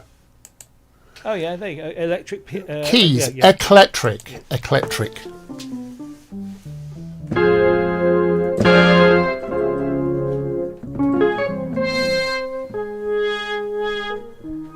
There you go. Look at that. Yeah. Live and direct. They were the first two patches. They were the Got first better two. from there. They had to, really. Thank you for that question. Much appreciated. Let's see. We got anything else that's pertinent to the discussion? We've got to say thank you to Nick Housen. I hope, Nick, I hope you're feeling better than you were last week, which you said you were feeling better than the week before. So I hope that journey is continuing and that you're feeling well. But thank you for gifting a membership. It's much appreciated by us, but also by the person who received it. There we go. So what's this? There you go. If you watch one of JD's streams, he will answer and cue live. So there you go. What else have we got? I think that's probably most of. We always get these questions like, what are you going to do next? Have you thought about doing X and Y? So just we'll get these ones out of the way, but people don't inundate us with those questions, because even if they were doing those, they're not going to tell us. They won't tell us. Ken's got one. Ken's got a good question. I'll bring that in just a minute. Let me just finish on this one. So, Nick House, it's always Nick House, isn't it? More of a request for the team. Nobody's done an ESQ1 stroke VFX as a VST. The Arturia SQ80 is nice, but there's some veritable classics from Ensoniq awaiting a perfect implementation. That's probably more of a suggestion than a request. And Valhalla Gold cartridge. Yes. I recently got an Ensoniq SQ80 for the first time. Yeah, and it's a nice synth, but I have to agree. There's something about the ESQ1. Yeah. They were unique lovely instruments. Apparently, I was talking to Andrew this week. Somebody needs to make an MKS80 with the controller UI, of course. So there's some suggestions there for the gents. Never enough for you people. Never. Transcendent 2000. Please do the MKS80, then I don't have to work on the bloody things anymore. Yeah, that's it. Yeah. So Ken says, Cherry's made a lot of different recreations now. What is the hardest aspect of creating accurate emulations for your team? What's the hardest thing you have to do? Well, I can't speak to the design and artistic side of it. Mal can speak to that, of course. And obviously there's a huge amount of work that goes into just visually designing something that feels like you're using the original hardware. Just from a modeling point of view, I mean, every instrument's different. Usually it's the filter. The filter is the heart and soul of any given synthesizer. Sure. And just nailing that, it's a lot of work. It's a tremendous amount of time. And, as I always say, it's not exciting work. It's tedious. It's a lot of pushing a key and comparing for hours, hundreds of hours sometimes. Yeah. But yeah, I mean, some of the stuff, like in this case, there's the oscillator sync has two modes. There's strong and weak, and there's no documentation really for what weak means. It's not explained really anywhere. The manual just kind of says, well, it's just a different kind of sync. So figuring out how to reproduce some of these things that aren't documented and that require a lot of experimentation. Some of that stuff can be really, really hard. Sometimes just, there are synths like the next synth that we are doing where in the next synth, which I will not mention what it is, but I will say that the oscillators are completely unique, so much so that they didn't put out any schematics at all for them. I think they wanted to keep it a secret. And so, sometimes we're in a position where we have nothing to go on and we just have to figure it out. Oh, I know what it is then. It's a Timber Wolf, that's what it is. Maybe you do. Maybe you do. And what is the difference between strong and weak sync on the SH5 for you? So it turns out so strong sync, whenever oscillator 1 resets, it forces oscillator 2 to reset. In weak sync, oscillator 2 only resets if it's close enough to the end of its waveform. If it's in the middle of the waveform and oscillator 1 resets, then oscillator 2 will not reset. And so there's this sort of narrow band where if they line up close enough, then oscillator 2 resets. And so just figuring out that that's what was going on, and then figuring out where that cutoff is, and getting the software to sound like the hardware. It's just one little switch position. That took a lot of work, a lot of time. All the little details do, and sometimes a feature like that is just not obvious. Mal, what about from your side? I mean, the hardest thing for me is always the keyboard. Yeah? Yeah, because every synth that we do, I remodel the keyboard. Oh, yeah. So if you look at the SH Max, it has the horrible keyboards that Roland had back then. So that's, and if you take our Nova chord, if you take our Rhodes Chroma, the keyboard is this long. It goes back into the instrument. So I'm modeling all the individual keys with all the different pivot points, so that when you play, it's the most accurate pivot point. Right. So that is the hardest work that I have to do in any of these synths. That's all in 3D as well, isn't it? It's all in Yeah, 3D. yeah. Everything is built in 3D. I mean, you can take the panels up, and sometimes you can see the components behind the panel. Cherry Audio is very proud to say that we have the most accurate pivot points in the industry. Absolutely. In the software. Should be a badge on every synth. Wow. Most accurate. Do you know what? I have to admit that when you were running the video and you were showing the keyboard working, I physically went, ugh. Yeah, I did too. It's like, ugh. Those keyboards, it's just... And what's really funny is that the contour of the keys is very round, right? Yeah. And what's really weird is that sometimes when you're modeling these things in 3D, you have to fudge it to make it really look the part. And I could not get the light to do that round. Yeah. But it's accurate, but it still looks sharp. Yeah, I know what you mean. Yeah. It's like, ah! Yeah. Right, what else have we got here? We've got some more that I want to just whiz through, and then we'll just cover two or three little, because there's not much news apart from, of course, the release of SH Max. Thank you to my Logify, who's gifted 5 ProSynth Network memberships. Oh, So thank you. Yeah, really Wow. appreciate that. Well done. And I hope that whoever's received them enjoys them, makes good use of them. Go through. If you're a YouTube channel member and you want to get hold of all of the free good stuff, then go to the ProSynth Network YouTube page. So it's youtube.com/@ProSynth Network, and then go to the posts tab, and you'll find everything listed there. All the special video content, links to download all of the patches, the decent sampler instruments, everything is there. And the same for the Patreon people. If you go to your Patreon account, go to the ProSynth Network page, and then you'll find a whole list of things that are there for you. So thank you very much. That is greatly appreciated by us and by, of course, the recipients. Nick just wants to point out we must note he didn't bother them with his incessant Voyette request, which he's just kind of done, hasn't he? No, but duly noted. Thank you very much. Aaron says Delay Llama.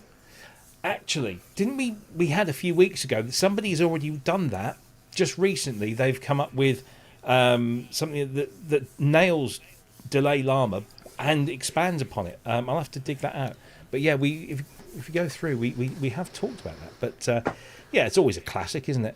Neil Loughlin wants to know: are you using AI in your programming, such as GitHub Copilot / Claude, for developing your synths? Do you use any of that stuff to help you? Well, those are two very different things. So Copilot is a tool that is sort of built into our development environment that can just kind of, we use it to do like renaming of variables and things like that. Okay. That it'll just sort of automatically do. That's a very helpful sort of tool. We do not use Claude or any kind of AI system to write code for us, and we really couldn't, because as I say over and over and over again, every one of these things is just so custom. Every filter is so custom. You can't say to an AI, make this filter sound like an SH5. That's not something, AIs can be very impressive, but they can't really do that. That just takes a lot of tedious measuring and adjustment of, endlessly adjusting algorithms and that sort of thing to get the software to match the hardware. I wish there was. I wish we could. Believe me, I wish we could. It would make my life a lot easier. But no, we do use things like Copilot just to make the actual tedious part of writing code a little bit easier. A little less tedious. Yeah, absolutely. Some shout outs here. First of all, from Tomorrow's Vision Now. Hi all, loving my new Cherry Audio synth. So get some love from the audience there. Thank you very much to SoCal Synthsay for a great show. Well, I'm glad you enjoyed it. If you haven't already, click that subscribe button. That would really be nice, but really happy that you're enjoying it. Thank you very much for that.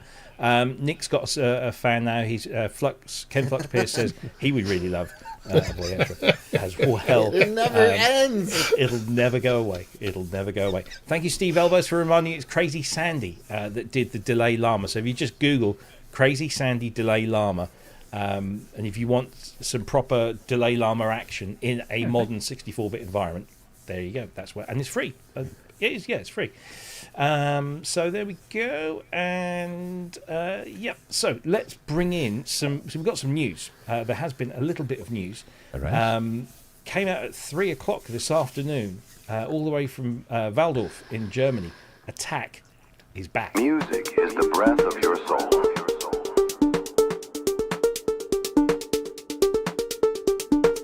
Rhythm is the dance of your heart.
There you go. I didn't see that one coming. Attack, first released. Who's going to guess this one? Anyone in here can guess when Attack was first released? 2001. Yeah, 2001. That was no Well fun. He got it done, straight away. Mal. 25 years ago. I still have the box somewhere. Oh, it's crazy, isn't it? 25 Wow. years ago. Yeah, it came out at the same time I hooked up with my present wife. There you go. But yeah, it's 2001. And then Attack 2. I can't remember. Attack 2 was quite a way after that. But it's kind of stayed. I've got Attack 2 because you could get it as part of the Waldorf edition, which was a pack of Dipole, Attack, and PPG 2V, not 3V. So it was a nice kind of affordable bundle. But Attack is back, and it is, let's just bring this up on screen. It's very affordable at the moment. It's going to sell full price for €99. However, if you get it now, it'll only be €49. So it's half price if you've not got an Attack license already. But if you do have an Attack license, you can pick this up for reduced price. I think it's $39 if you've got Waldorf Edition LE, and if you've got Waldorf Edition Standard one, it's €29. So very affordable, and those prices are valid through to, I believe, the 22nd of February. So you've got about a week, just over a week to grab those. But first of all, I mean, the best thing about this is the dog's barking. No, but the best thing about this is the interface is now much clearer, as you can see. It's also completely scalable, so you can make it as large as you need on today's modern screens. But it's kind of taken everything about Attack and then beefed it up So you have 24 slots that you can put in synthesized percussion using the engines here, which again have been enhanced. You can also use many of the samples that are provided with it, but you can also import your own user samples. There's an effects section in there as well, but this is just... I remember playing with this. It had that horrible thing that didn't down the left-hand side. It was very fiddly. This is just a lot nicer. It looks so much clearer and so much better. So I'm very glad that this has come back, and I really didn't see this coming. And I'm going to stick my neck out here and say that I reckon that this has been done, and what we're going to see fairly soon. And I have no knowledge of this, but I reckon we're going to see this in a protein-sized box, because the protein has done incredibly well. I bought one here. It's brilliant. I wouldn't be surprised if we see this shoehorned into a physical box. That would be good. That would be pretty cool, yeah. Especially if it retails for the same price as the protein, which I picked mine up for $295 from Signal Sounds, and it's so much value for money for that. Any old... I mean, Mal, you say you had... the original Attack. Is this? Will this be on your shopping list? Well, I bought all the recent Waldorf updates. You know, that I really like their UIs. Yeah, you know, the modern UIs. So yeah, I'll have a go. Yeah, if it's $29. Yeah. Yeah, I mean it's for to update it's 29 from the Waldorf edition multi-pack. And it's what you said 50, 49? So the full right price, now? if you don't own it, it's €49, going up to 99 once the offer is finished. Wow. But then 39, I think, if you upgrade from the upgrade from the light edition of Waldorf edition. There's lots of editions in there, but the full version you get it for 29. If you've got one of those, just go to your Waldorf account, sign in, and you'll see upgrade offers on the left hand side. Click on that, and then you got a direct link to go and get it. Scott, did you do any stuff with Attack back in the day? I didn't, no. But if that came out in hardware, I would probably consider that, to be honest. The way I kind of do all my rhythm sections and things, I don't think I'd have much use for it in software. But if it came out in hardware, that would be something that I would definitely consider. Especially if you're able to import your own samples and things in it. That would be fantastic. So I don't know what's inside. Great little form factor. It's a great size. It is. It's such a lovely thing. It's such a tactile thing, and it has, that kind of Waldorf quality, build quality to it. It's a lovely thing. So I reckon we could see one of those shoehorned in there. That would be very nice. Because they did that because they brought out the Microwave 1 plug-in. And then about 6 months later, Protein comes on, which is essentially, a microwave in a little box. So I think there's form there. Dan, were you? Sorry, Rob. There's a question for Cherry. Would you guys ever consider making your own hardware synth? Oh, we get that question all the time. Would we consider it? Yes, but not by ourselves. We're not hardware experts. But I could see us, partnering with a company eventually to do that if we ever were going to do it. Yeah, we'd be open to it. Have we also told you about Craig Barnes, who's made these Oh one-offs? yeah, no, and those are beautiful. But to actually make a product that can be mass produced in a very competitive market, you're up against all these inexpensive Behringer instruments and. Well, just the tooling. The tooling costs. Tooling costs hundreds of thousands. Right now with tariffs, you have no idea what anything costs to import parts into this country. That's not something that we have any interest in diving into. But if we ever found the right partner, that's something that would be you would consider. Yeah, maybe a hardware platform that accepted your plugins. Sure. Things like the Caladan, we could do versions of our plugins for something like that. Yeah. There's a lot of possibilities. I will say, it's not something we're pursuing right now, but if something, if we found the right partner, it'd be an interesting thing to consider. Come on, Akai. Come on. Contact us. I really want MPC. I want Cherry on MPC. Oh, that'd be good. Yeah, that'd be good. It might be a rabbit hole you don't want to go down. No, it's probably. I must admit. I remember when we did the the touch digital controller. I can remember spending 2 weeks trying to decide what screws to use to hold the bass on. That was such lovely branding, Kent. Whoever Wasn't did the it? branding for touch digital controllers was amazing. Yeah, it was some guy, I can't remember his name now, And the but website What does he do? was the beautiful. website, oh mate, the website. Yeah.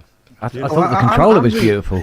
I don't know if you know this, but Andrew used to work for Emu, so he could maybe get in touch with something. Did we could I? have, we could have like the Emu Cherry emulator come back. If you want to try Waldorf's Attack 3, which is available right now, there is a trial version as well, so you don't have to buy it. But I mean, right now is the best time to buy it because you can get it for silly money. But yeah, go and try the trial version if you're not sure. It's great. I've really got a thing about drum synthesizers just lately in the last year or so, hardware and software. It's a lot of fun designing these sounds. So yeah, waldorfmusic.com. I'm sure Steve has posted the link in there. But waldorfmusic.com/attack. Go and check it out, and yeah, it's a lot of fun. Right, now we mentioned this last week, but we didn't actually cover it, so I want to cover it. I'm going to play a little bit of the introductory video because 2 days ago they launched the Kickstarter for this, and they've already more than doubled what they wanted. But this is a new collection of synthesizers from a company called, or an individual who goes by the name of, which has gone completely out of my head. I'll figure it out. Moss? Yeah. No, that's not that's the name of the synths, but it's not the Andrew name of the John company. March. Yeah, but it's not the name. There's another name, and I will figure it out soon. But anyway, have a watch of this.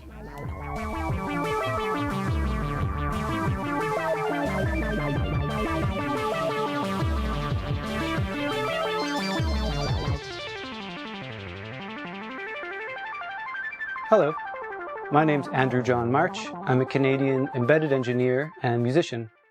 Last year, I launched the MOS 101 synthesizer here on Kickstarter, and in that campaign, I stated that I would love to produce a whole family of similar devices.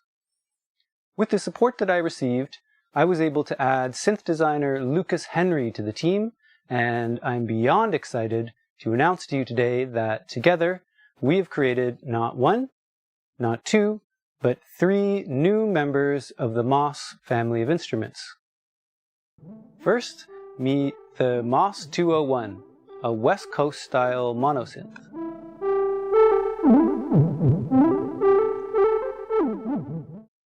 And here's the MOS 309, a dual oscillator 9-voice stereo polysynth.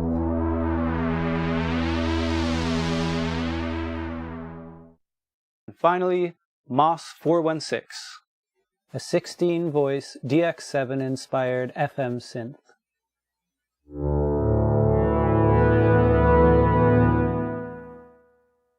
The MOS 201 is a truly eccentric and playful tool for creative synthesis, which takes some inspiration from the iconic Buchla easel. It features I'm going to stop it there because it does kind of go on a little bit longer. But if you want more information, that's the video. And then he does have individual demonstrations of each of those little boxes. So they're about like so big, they're kind of handheld, and they have lots of very small switches and bits and bobs on them. The name of the company is Ultra Palace, by the way. I got it finally before we came back. Ultra Palace. And yeah, it's 3 of these instruments. Let me bring the page up onto the screen. Here we go. It's Andrew John Marsh, and you can buy these early bird as kits for about 155 Canadian dollars, which in old British money is 84 quid. That's for the 201. The polyphonic synth is about £98 or 180 Canadian dollars. 9-voice dual oscillator virtual analog synth. It sounded quite. I mean, it was only a little bit that we heard that it sounded nice. And then, of course, the king of them all, the DX7 inspired 6-operator FM 16-voice synth. Again, 98 quid. And these are all kits that you can put together, but not a huge amount of skill is required. I wouldn't have thought. But you can also buy them assembled for a little bit extra. And there's plenty of them left to order. So if you're interested, go and buy or pledge for one of those, just to show you at the top here. They only needed just under £6,000 UK. They've already got over 12 and a half. So they've more than met their target. So these things ought to get made. But yeah, I mean, they're odd little things. They don't obviously have keyboards, but I kind of like these kinds of things. What do you think? This price, I mean, how could you resist it? It's essentially like a Buchla, a DX, and some sort of polysynth. I don't know what, but each of them are just so ridiculously cheap, and each of them looks so cool. Of course, we're going to have those. I'm going to be kicking some money into that straight away. Yeah, they don't say what the polysynth might have been inspired by, but they do say for the others. But yeah, it sounded quite good. And It demos. sounded great, yeah, but this is clearly an instrument designed by an engineer. Yes. I mean, People like that. An engineer with very small fingers. put it in a Mark. bigger case and actually have real controls, They do feature MIDI, so you can just plug them into something. But yeah, you will have to. What, a microscope? Yeah. One of those big magnifying glasses. I just think for the price, and what is it with Canadian synth manufacturers on Kickstarter? I mean, we had the Amitech AR110 recently. It was that little drum synthesizer that just didn't really, didn't do much apart from make one sound, per thing. So you had kick, snare, clap, cymbal, hat, and something else, I think. And the only controls he had on there was MIDI and volume, and that was it. But it sounded really, really nice, and it was about 60 quid. And I was just like, yeah, I'll go have one of those, 60 quid. And I think the same for this. Dan, you're nodding away. You going to back this, do you think? This is just me, but I like instruments where if you drop them on your foot, you have to go to the hospital. Yeah. I don't really personally connect with little boxes with little buttons and stuff. I've tried. It's called not for landfill. me. Yeah. Yeah, but I mean, it does. I guess to go back to the question of, should Cherry Audio make hardware synths? I mean, that's the price point that hardware costs. It's amazing. It's just amazing that you can. I'm thinking when I was a teenager and I got my first synthesizer, I had to save up $1,000 for a used Insonic. Yeah, it took years of saving and borrowing money from my folks, and look what you can buy now. It's just astonishing. Yeah. I mean, it's a compromise. I suppose there are going to be people out there that don't have huge amounts of cash to hand, and they want something that can give them a great sound, Absolutely. but that doesn't destroy their wallet. And this is great. This is it'd a starting point. It would be great if it had a software editor. Yeah, That is very, very true. Yeah. but there's so many clever people out there that do software editors for third-party synths. Like is it Momo that he does all of these little individual editors? All it would take would be someone to get hold of the specs of this and then just do a little. Well, it says in here that you can map everything, so you could build something. So you could. It wouldn't be that hard to build. Yeah. In fact, it wouldn't be that hard to build it in voltage modular. Sure. Just too And have it tired to do controlled. that. But yeah, I think it's great. It's they're little boutique synths and they're incredibly affordable, and they've already met their goal. So I'm very much looking forward to seeing those in reality and maybe hearing them, and hopefully we'll see them at some of the shows in the coming months and years.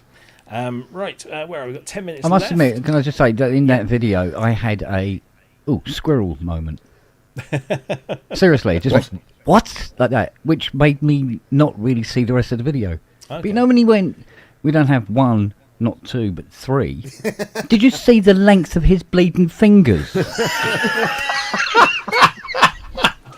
Well, he was phoning home, wasn't he? My God. I did not see. I'm going to play the video. I'm Show gonna it. check.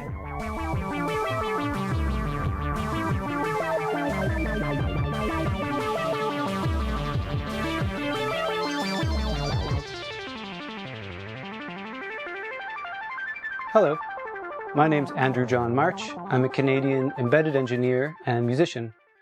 Last year, I launched the MOS 101 synthesizer here on Kickstarter, and in that campaign, I stated that I would love to produce a whole family of similar devices. With the support that I received, I was able to add synth designer Lucas Henry to the team, and I'm beyond excited to announce to you today that together we have created not one, not two, but 3 new members of the Moss family of instruments. Didn't particularly long. I mean, maybe it's just like Mate, I mean, It's his definitely longer humour. than my stubby thing. So his wife goes around with a humour I permanent love. smile on her face, mate. That's what it is. behave. They keep, look, no, they're up here. I'm sure he uses them incredibly well. Yeah, let's move on. He can get a penny out of the bottom of a Stop it! tube of I'm Smarties. gonna- Stop it! Right, last thing. I promised Scott that we'd do it this week, so I don't want to incur his wrath by not doing it. Strymon have got a new software version of their Night Sky plugin.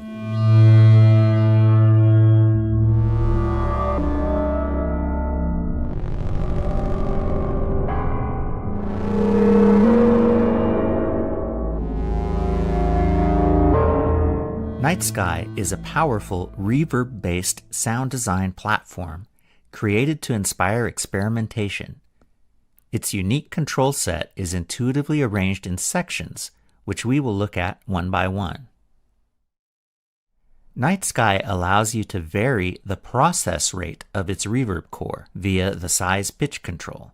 This not only alters the character of the reverb, it also changes the pitch of any audio currently in the reverb core. These pitch changes can happen smoothly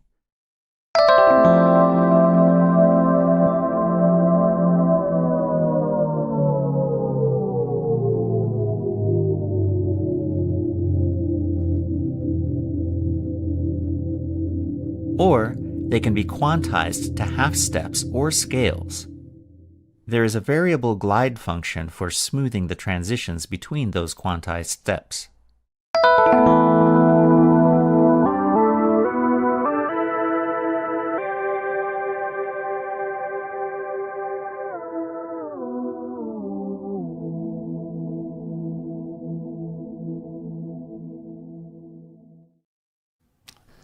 That video goes on a lot longer.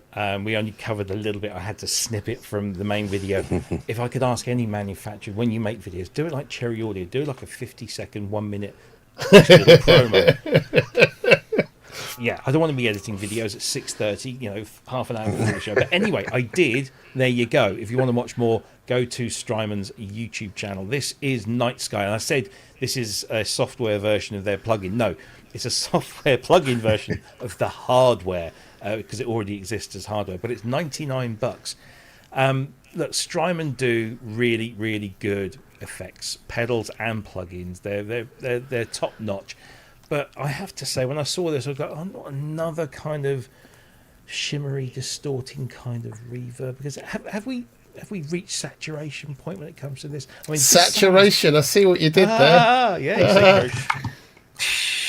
This is different, though. This is different. They're all slightly different, but No, we're but kind of treading the same ground, aren't we? Or maybe I'm not. I don't tell me I'm wrong. I've downloaded this and I've set it up with the modulation routing that's available in Cubase now, and it's a thing of beauty and wonder. Once you do that, it just gives you. It's the same as the modulation stuff you've got in your effects, except it's doing it with pitch and whatever else. You can get some just massive sounds with this. I love it. It is different.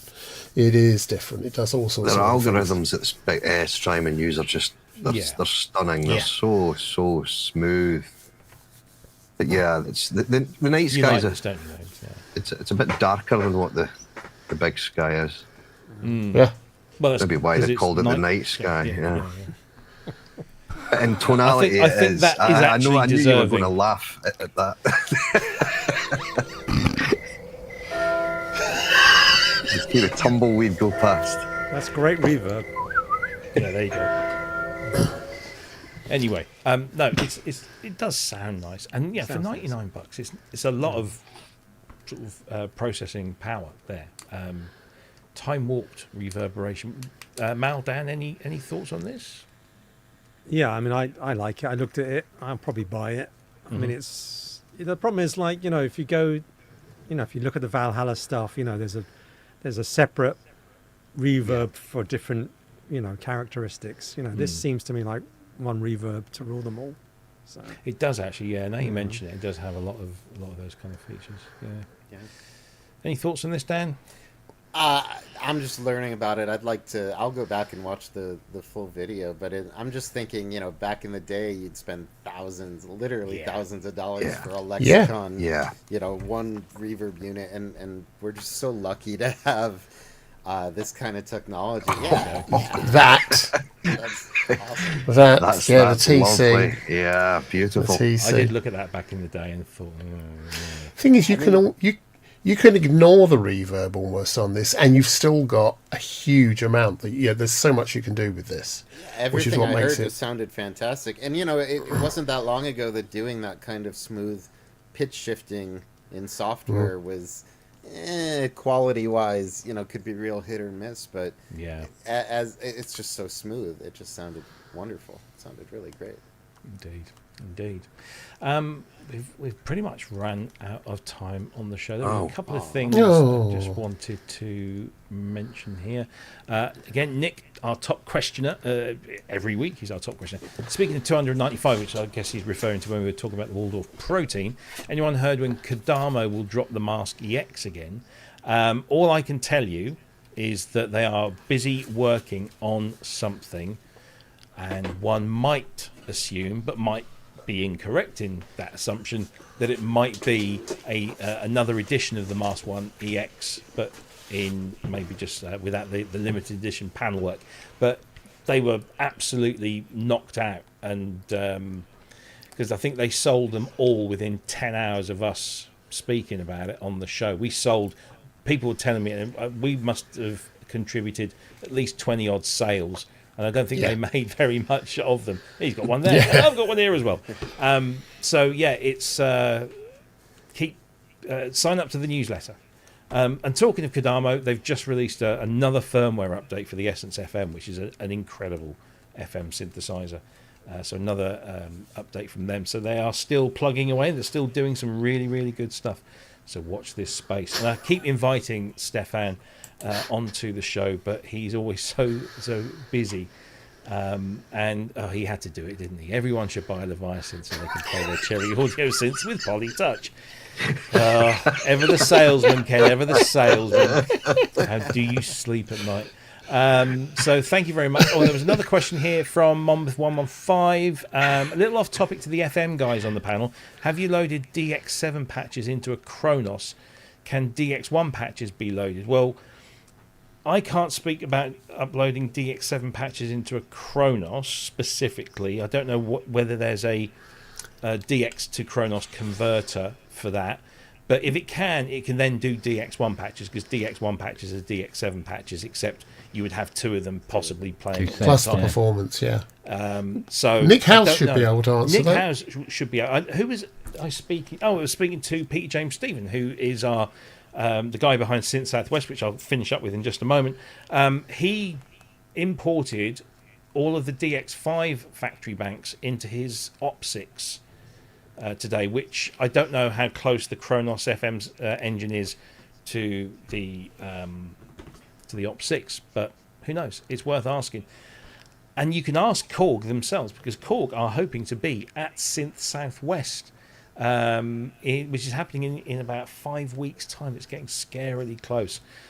So if you want to come and see some of us in person, if you want to come and support the channel and see a live expo of manufacturers, developers. I said last week we've got Pete Catley coming down with not one but two Simmons drum kits, not just the boxes, the kits, plus boxes, drum machines of all kinds and descriptions. We've got Darren from Rackets there. Hopefully we'll have Korg there. They haven't finally signed off on it just yet, but hopefully we'll have them. Lots of other things. Andrew's going to be there with some old gear and some synthesizers as well.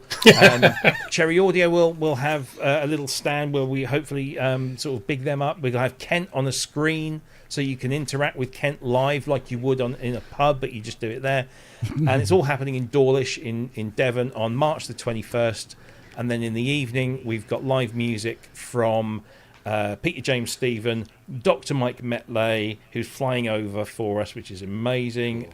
We've got Ty Unwin. We've managed to put a gun to his head and get him on stage. So that's a very rare thing. You will not see that often at all. As long as it's not sunny.